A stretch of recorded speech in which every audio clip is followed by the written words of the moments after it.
আসসালামু আলাইকুম রহমতুল্লাহ। গত বৃহস্পতিবার 12ই ফেব্রুয়ারি অনুষ্ঠিত হয়ে গেল ত্রয়োদশ জাতীয় সংসদ নির্বাচন। পাশাপাশি অনুষ্ঠিত হলো গণভোট। তো এই গণভোটের একটি গুরুত্বপূর্ণ পয়েন্ট হচ্ছে দ্বিকক্ষ বিশিষ্ট সংসদ।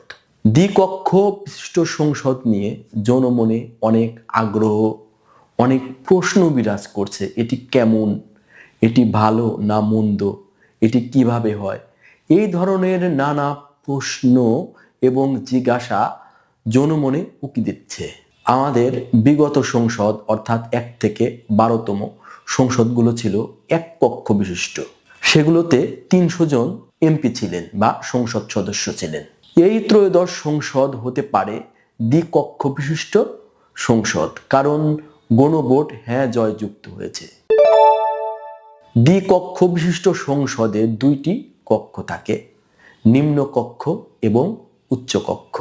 নিম্ন কক্ষে 300 জন সদস্য থাকবেন এবং উচ্চ কক্ষে থাকবেন 100 জন সদস্য। নিম্ন কক্ষের 300 জন সংসদ নির্বাচিত হয়ে গেলেন। জাতীয় নির্বাচনটির মাধ্যমে 300 জন সদস্য অলরেডি নির্বাচিত হয়ে গেছেন। আর উচ্চ কক্ষে 100 জন সংসদ সদস্য হবেন, যেগুলো এখনো নির্বাচিত হয়নি। তাহলে এগুলো কিভাবে নির্বাচিত হবে? এগুলো নির্বাচিত হবে হচ্ছে পিআর পদ্ধতির মাধ্যমে। পিআর পদ্ধতি কি?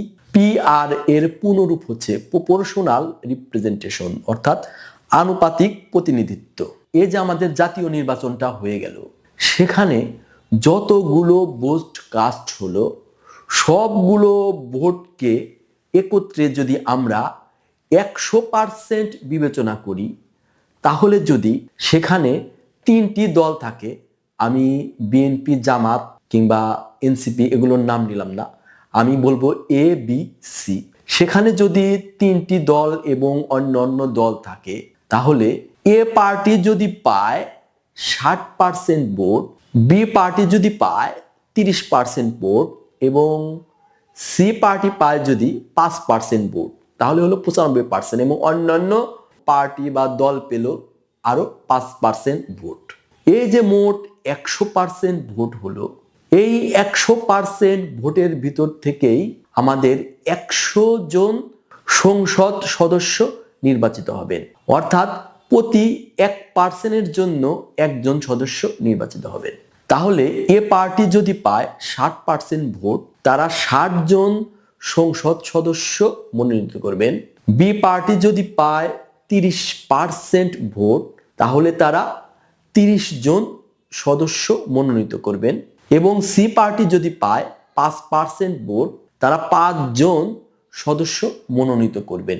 এখন আসি নিম্ন কক্ষ এবং উচ্চ কক্ষের মূল কাজ কি।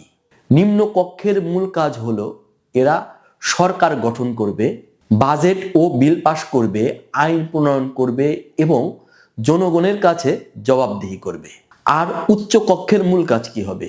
উচ্চ কক্ষকে বলা যায় হাউস অফ রিভিউ। এ থেকেই বোঝা যায় উচ্চ কক্ষের মূল কাজ কি হতে পারে।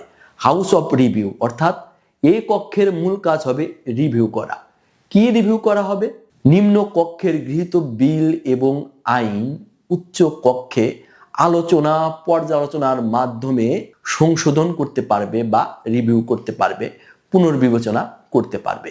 সেখানে সংশোধন করতে চাইলে সংশোধন করতে পারবে, সংযোজন করতে চাইলে সংযোজন করতে পারবে, বিয়োজন করতে চাইলে বিয়োজনও করতে পারবে আলোচনা পর্যালোচনার মাধ্যমে। এই কক্ষে বিশেষজ্ঞদের মতামত প্রদান করা হবে, ক্ষমতার ভারসাম্য রক্ষা, সংখ্যালঘুদের প্রতিনিধিত্ব করা এবং আরো অনেক কাজ হবে উচ্চ কক্ষে। তাহলে প্রশ্ন থাকতে পারে, প্রধানমন্ত্রী কোন কক্ষের সদস্য হবেন? যেহেতু নিম্ন কক্ষের কাজ সরকার গঠন করা, অবশ্যই প্রধানমন্ত্রী নিম্ন কক্ষের সদস্য হবেন। এখন আমরা আলোচনা করব 2 কক্ষ বিশিষ্ট সংসদের সুবিধা এবং অসুবিধা নিয়ে। প্রথমে আলোচনা করি 2 কক্ষ বিশিষ্ট সংসদের সুবিধা নিয়ে।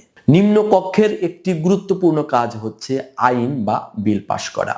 নিম্ন কক্ষে অনেক সময় রাজনৈতিক আবেগ কিংবা সংখ্যাগরিষ্ঠতার জোরে কোনো আইন পাশ হলে উচ্চ কক্ষে সেই আইন রিভিউ করার সুযোগ থাকবে। উচ্চ কক্ষ সেই আইন ঠান্ডা মাথায় রিভিউ করতে পারবে বা সংশোধন করতে পারবে। সরাসরি ভোটে নির্বাচিত না হয়েও অনেক জ্ঞানী মানুষ, বিজ্ঞানী মানুষ এবং বিশেষজ্ঞ মানুষ, কবি, সাহিত্যিক, সাংস্কৃতিক বিভিন্ন অঙ্গনের জ্ঞানী গুণী মানুষ উচ্চ কক্ষে প্রতিনিধিত্ব করতে পারবে। নিম্ন কক্ষে কোনো স্বৈরাচারী সিদ্ধান্ত হলে উচ্চ কক্ষ সেটি গণতান্ত্রিক বাধা হিসাবে কাজ করে। সংখ্যালঘু, ক্ষুদ্র নৃগোষ্ঠী, প্রান্তিক জনপদের মানুষ সেখানে প্রতিনিধিত্ব করার সুযোগ পায়। এখন আসি দুই কক্ষ বিশিষ্ট সংসদের অসুবিধা। যে কোনো আইন পাশ করতে হলে প্রথমে নিম্ন কক্ষ, তারপর উচ্চ কক্ষ, এই দুই কক্ষের ভিতর দিয়ে যেতে হয়। এতে কাজের অনেক ধীরগতি হয়, সময় অনেক অপচয়। উচ্চ কক্ষের সদস্যদের জন্য আলাদা বেতন, আলাদা ভাতা, আলাদা সচিবালয়, আলাদা সচিব, আলাদা বাড়ি গাড়ির প্রয়োজন হয়। এতে অনেক অর্থের প্রয়োজন হয়। আমাদের মতো উন্নয়নশীল দেশগুলোতে দুই কক্ষ বিশিষ্ট সংসদ পরিচালনা করা খুবই চ্যালেঞ্জিং। অনেক সময় দেখা যায় নির্বাচিত হেরে যাওয়া অযোগ্য ব্যক্তি কিংবা বিতর্কিত ব্যক্তিকে রাজনৈতিক দলগুলো মনোনয়ন দিয়ে থাকে। এতে উচ্চ কক্ষ বিতর্কিত হওয়ার সম্ভাবনা থাকে। তো সর্বোপরি বিষয় বিবেচনা করলে আমার মনে হয় দুই কক্ষ বিশিষ্ট সংসদই ভালো। আপনাদের কি মনে হয়, বাংলাদেশে কি দুই কক্ষ বিশিষ্ট সংসদ হওয়া উচিত? যদি উচিত হয় তাহলে কমেন্টে লিখে জানান, আর যদি উচিত না হয় তাহলেও কমেন্টে লিখে জানান। ভিডিওটিতে লাইক দিন, ভিডিওটি শেয়ার করে সবার মাঝে ছড়িয়ে দিন। ভিডিওটি দেখার জন্য আপনাদের অনেক অনেক ধন্যবাদ।